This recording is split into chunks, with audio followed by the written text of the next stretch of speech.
ብሎ ቀጠለ። እንካ ወዳጄ ብላችሁ ካላችሁ 50 እና 100 ብር እኩል ያካፈላችሁት ወዳጃችሁ የሆነ ቀን ጠብቆ ጦር ይዞ ይመጣል። አልጋው የነቀፌታው መታወቂያ ነበረ።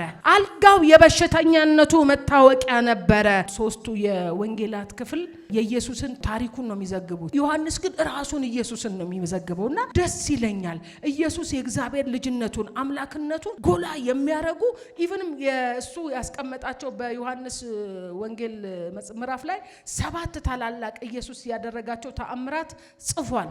ከ7ቱ ውስጥ 5ቱ ሌሎቹ ወንጌላት ላይ ያታገኙቸው ኢየሱስን ታርጌት ያደረገ ነው። ከነዚህ ከ7ቱ ውስጥ 2ቱ የቱኛው ብትሉኝ ባህሩን የገሰጸውና ህዝቡን 2 ዓሳና 5 እንጀራ የመገበው እሱ ብቻ ነው በሌላው ላይ ተጻፈው።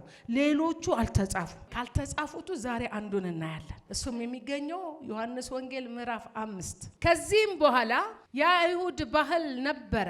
ኢየሱስም ወደ ኢየሩሳሌም ወጣ። በኢየሩሳሌም በበጎች በር አጠገብ በዕብራይስጥ ቤተ ሳዕዳ የምትባል አንዲት መጠመቂያ ነበረች። 5 መመላለሻም ነበረባት። በእነዚያም ውስጥ የውሃው መንቀጥቀጥ እየጠበቁ በሽተኞች፣ እውሮች፣ አንካሶች፣ ሰውነታቸው የሰለለ ብዙ ሕዝብ ይተኙ ነበር። አንዳንድ ጊዜ የጌታ መልአክ ወደ መጠመቂያይቱ ወርዶ ውሃውን ያናውጥ ነበረ። እንግዲህ በውሃው መናወጥ በኋላ በመጀመሪያ የገባ ከማናቸውም ካለበት ደዌ ጤናማ ይሆን ነበረ። በዚያም ከ38 ዓመት ጀምሮ የታመመ አንድ ሰው ነበረ።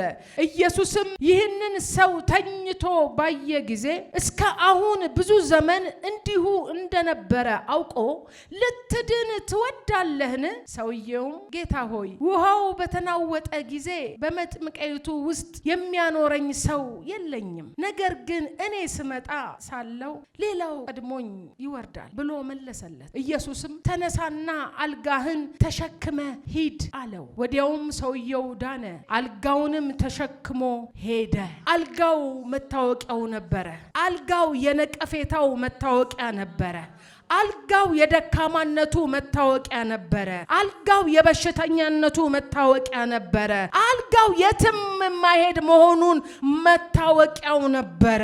አልጋው የችግርተኝነቱ መታወቂያ ነበረ። አልጋው የበሽተኝነቱ የሽባነቱ መታወቂያ ነበረ። ያንን መታወቂያ የክብር መታወቂያ ሆነለት። ተሸክሞ ሲወጣ የክብር የተፈወሰው የዳነው የሚራመደው ዛሬ እንደዚህ ይሆናል። ትናንት የታወቃችሁበትን ያንን መታወቂያ የነበረውን የክብር መታወቂያ ይሆናል። እለቱ በዓል ነው። ሁሉ የሚደሰትበት፣ ሁሉ የሚበላ የሚጠጣበት፣ ሁሉ ደስታውን የሚያበዛበት። የአይሁድ በዓሎች የታወቁ ናቸው። የዳስ በዓል አለ፣ የፋሲካ በዓል አለ፣ የበዓለ ሃምሳ።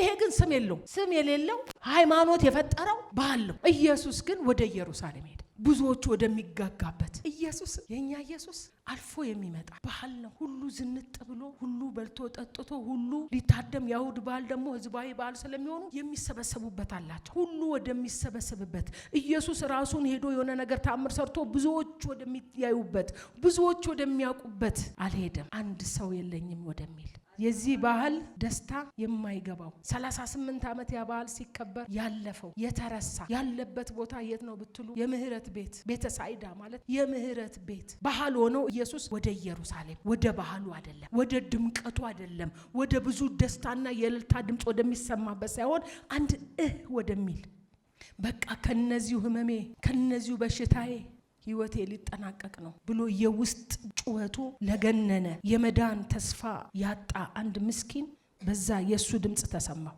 ደክሟችሁ ስትጮሁ በሆነ ሁኔታ ውስጥ ሆናችሁ ስትጮሁ ላይሰማቸውም ይችላል፣ መስማትም ላይፈልጉ ይችላል። የራሳቸውን በመስማት ውስጥ ሊጠመዱ ይችላሉ። ኢየሱስ ግን በዓል የድል ጩኸት በላይ ያንን ድምጽ ሰማ። ህዝብ ወደዛ እየሄደ እሱ ወደዛ ወደ ተረሳ አንካሳን እጁ የሰለለች እውር ነው ሽባዎች ናቸው የሚጠባበቁት የሆነ የውሃ መናወጥ የሚጠባበቁ። እኔ ይገርመኛል ይሄ ሰውዬ ከተፈወሰ በኋላ አያቅማ እንደፈወሰ ድጋሚ መቅደስ ያገኘው ከዚህ የከፋ እንዳያገኘ ተጠንቀቅ ኃጢአት ተሰረየችልህ ሲለው ነው ያወቀው። ራሱ ትኩረቱ ውሃው ላይ ነበር። ያው ውሃ እንዴት ነው ተንፏቀቄ። መልአኩ ደግሞ በየቀኑ ሰዓት የለውም የሚመጣበት። በዚህ ሰዓት ነው አንድ አልፎ ነው አንዳንዴ ነው አይታወቅ። እዛው ጋው እንትነች ኩሬ ኮነች ትንሽ ኩሬ ነች። ያቺ ኩሬ 5 በሮች ነበሯት 5 መግቢያ 5ቱን ሕግን የሚያሳይ የሰውየው ህይወት 38 ዓመት ሙሉ ሽባ መነበሩን የሚያሳየን ምን እንደሆነ ታውቃላችሁ? የእስራኤል ህዝብ በቃዴስ በርኔ የተጓዘው የተሽከረከረው 38 ዓመት ነበር። 5 የሕግ መልእክቶች አሉ። እነሱ ያጋፉዋል። ነፃ አይደሉም። ልክ እንደ ከተማ አውቶቢስ አይታችኋል? ትንሽ ነው ክፍያው። ነፃ ሊሆን ይችላል ለሆኑ አካሎች። በብዙ አገራት ነፃ ነው፣ ግንስ የተጋፋ የቀደመ የሚገባበት። ልክ እንደዛ ይሄም ቤተሳይዳ ተጋፍቶ ጉልበት ኖሮት ተንፋቆ የሆነ ደግሞ ሰው የረዳው። ሌላው 5 በር ፔንታቶኒክ ይባላል በዝማሬ። ይሄ ሰው ግን ዜማ የለው፣ ለቅሶ እንጂ መዝሙር የለው፣ እንጉርጉሮ እንጂ ምስጋና የለው። ልቡ የተሰበረበት ነው። 38 ዓመት የእስራኤል ህዝብ በቃዴስ በርኔ የተሽከረከረበትን 38 ሁልቁ ላይ ማግኘት ይችላል። ኢየሱስ ትወዳለህ ያለው ራሱ ይሆንልህ አዲስ ህይወት ነው። ይሄ ሽባነት ያገኘው በኃጢአት ምክንያት ነው። ይሄ ሰው ደግሞ ኃጢአት አድጎ ለመስራት በትንሹ ከ18 ዓመት መሆን አለበት። ከ18 ዓመት 38 ዓመት ሲጨምሩበት ከ56 ዓመቱ በኋላ ድኜ አዲስ እንትን አይታየው። በምኔ ነው ምኖረው? ተሸክሜ እግሬስ እንዴት መራመድ ችሉ? እኔን መሸከም የማይችል ግርጄ ተፈውሼ እንዴት ነው የምሸከመው? ረጅም ዓመት የሰለለ የታመመ እግር ቆሞ እንዴት ሌላ ይሸከማል? በምንድን ነው የምተዳደረው ብሎ አንዳንዴ ፈውሱም ራሱ የማይፈልገው ይመስለኝ። በኢየሩሳሌም በበጎች በር አጠገብ በዕብራይስጥ ቤተሳይዳ ማለት የምህረት ቤት ማለት ነው። የምህረት ቤት ሆኖ ምህረት አለማግኘት። ሃይማኖት እንደዚህ ነው የሚያደርገው። ስም ይሰጣል። ምን የምህረት ቤት ነው? የበጎች ቤት ነው። በጎች ቤት ማለት ወደ መቅደስ ለኃጢአት መስዋዕትነት ሲሄዱ የሚገቡበት የዛ ቤት ነው። እውነተኛው በግ ግን በዛ ተገኘ። እውነተኛ የዓለምን ኃጢአት የሚያስተሰርይ የዓለምን ኃጢአት የሚያስወግድ እውነተኛው በግ ሃሌሉያ። በጎቹ በሚገቡበት በዛ ኢየሱስ ገባ። እሱ እውነተኛ በግ የዚያን ኃጢአተኛ ኃጢአት ምን ሊያስተሰርይለት። በጣም ከባድ ነው። ምህረት ያለበት ቦታ ምህረት አጥቶ በበሽታ በችግር ለዛውም ለ38 ዓመት ቁጥር 3 ላይ በእነዚያም ውስጥ የውሃውን መንቀሳቀስ እየጠበቁ በሽተኞች፣ እውሮች፣ አንካሶች፣ ሰውነታቸው የሰለለ ብዙ ሕዝብ ይተኙ ነበር። እየጠበቁ ይተኙ ነበር። መልአኩ ምን ሰዓት መጥቶ ምን ሰዓት እንደሚናወጥ በተናወጠም ወዲያው ማን እንደሚገባው ያውቁ። ለሱ ፈውስ ሩቅ። በእነዚህ ውስጥ የውሃውን መንቀጥቀጥ እየጠበቁ በሽተኞች። አንዳንድ ጊዜ የጌታ መልአክ ወደ መጠመቂያይቱ ወርዶ ውሃውን ያናውጥ ነበር። እንግዲህ ከውሃው መናወጥ በኋላ በመጀመሪያ የገባ ከማናቸውም ካለበት ደዌ ጤናማ ይሆን ነበር።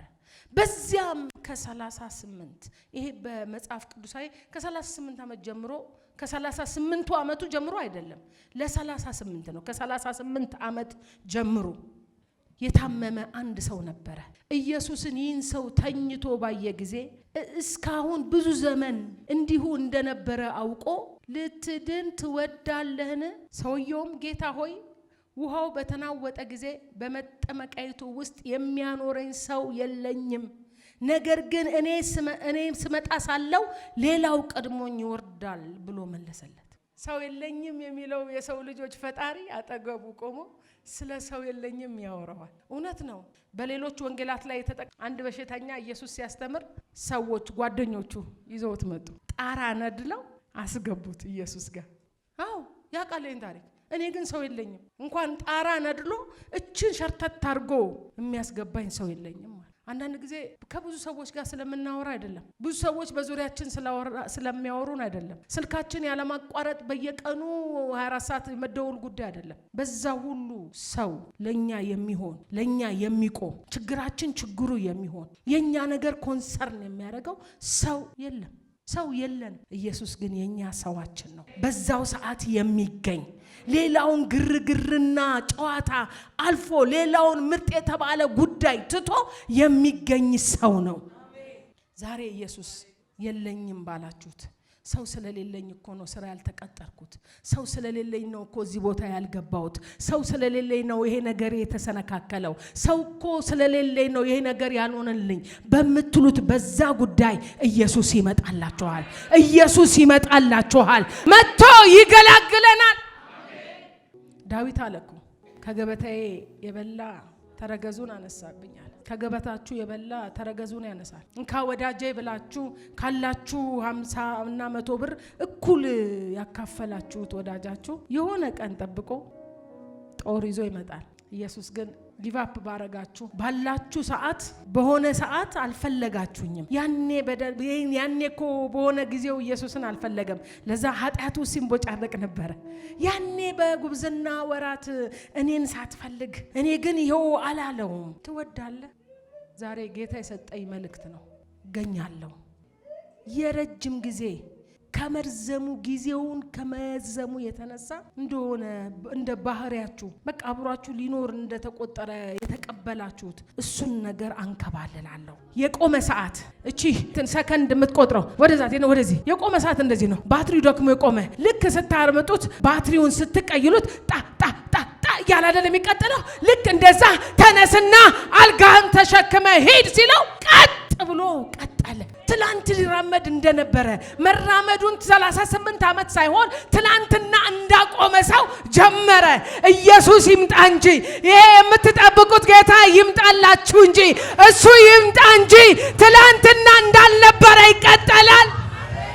ለዚህ እኮ ነው መከራህን አለ እንዳለፈው ውሃ ትረሳዋለህ። 38 ዓመት ያልተራመደ እግር ያልሄደ ሰውነት ገና እኮ እግሩን ችሎ ስለመቆሙ ጥያቄ ያለበት አልጋ ነው የምትሸከመው። እኮ ምን ይነግራችኋል? ሰርተ መብላት ትችላለህ። አቅምህ አይደለም የሆነ ነገር አልጋ የሚሸከም አቅም ሰጥቻለሁ። መሮጥ ትችላለህ። ያያው ጋር መድረስ ትችላለህ። የሚያስፈልግን ስራ መስራት ትችላለህ። ድጋሚ ሰው ላይ ሸክም አትሆንም። ተፈወስክብን ድጋሚ አልጋህን ተሸከመው ሲል ሌላ ነገር የህይወትን እንትን ትሸከማለህ። ብዙዎችን ትሸከማለህ። ተሸክመ ትሄዳለህ። ትላንት የተሸከመህን ትሸከመዋለህ። ያም ቀን ሰንበት ነበረ። ስለዚህ አይሁድ የተፈወሰውን ሰው ሰንበት ነው አልጋህንም ልትሸከም አልተፈቀደልህም። እርሱ ግን እሱ ነው አለ። አልጋህን ተሸክመ ሂድ አለኝ ብሎ መለሰላቸው። እነርሱም አልጋህን ተሸክመ ሂድ ያለ ሰው ማነው ብሎ ጠየቁት። ዳሩ ግን በዚያ ስፍራ ህዝብ ስለነበሩ ኢየሱስ ፈቀቅ ብሎ ነበርና የተፈወሰው ሰው ማን እንደሆነ አላወቀም። ኢየሱስ በመቅደስ አገኘውና እነሆ ድነሃል፣ ከዚህ የሚብስ እንዳይደርስብህ ወደፊት ኃጢአትን አትስራ አለው። ሰውየውም ሄዶ ያዳነው ኢየሱስ እንደሆነ ለአይሁድ ነገር። ስለዚህ በሰንበት ይህንን ስላደረገ አይሁድ ያሳድዱት ነበር፣ ሊገሉትም ይፈልጉ ነበር። ኢየሱስ ግን አባቴ እስከ ዛሬ ይሰራል፣ እኔ ደግሞ እሰራለሁ ብሎ መለሰ። የአባቴን አይነት ነው ማረገው። እኔ ወልድ ነኝ፣ አብ አባቴ ነው። አባቴ የሚሰራውን ያንኑ ነው የምሰራው። ያ የተካፈልኩት መለኮትነት በእኔም ስራ ይሰራል። እኔ የመጣሁት የሰውን ልጅ የጠፋውን ላድን ነው። ሰው ልሆን ነው የመጣሁት፣ ልገኝ ነው። ሰው ሆኜ በምስሌም እንደ ሰው ሆኜ ተገኝቼ የሁሉን ኃጢአት ላጠፋ ነው፣ ላስወግድ ነው። ስለ ሁሉ መጥቻለሁ። ምን ሰው ሆኜም አጣው ብሏል። ሰው ነው ያጣው፣ ሰው ሆኜ መጣሁለት። መከራውን ገላገልኩት። ዛሬ እንገላገላለን። ዛሬ ይገላግለናል።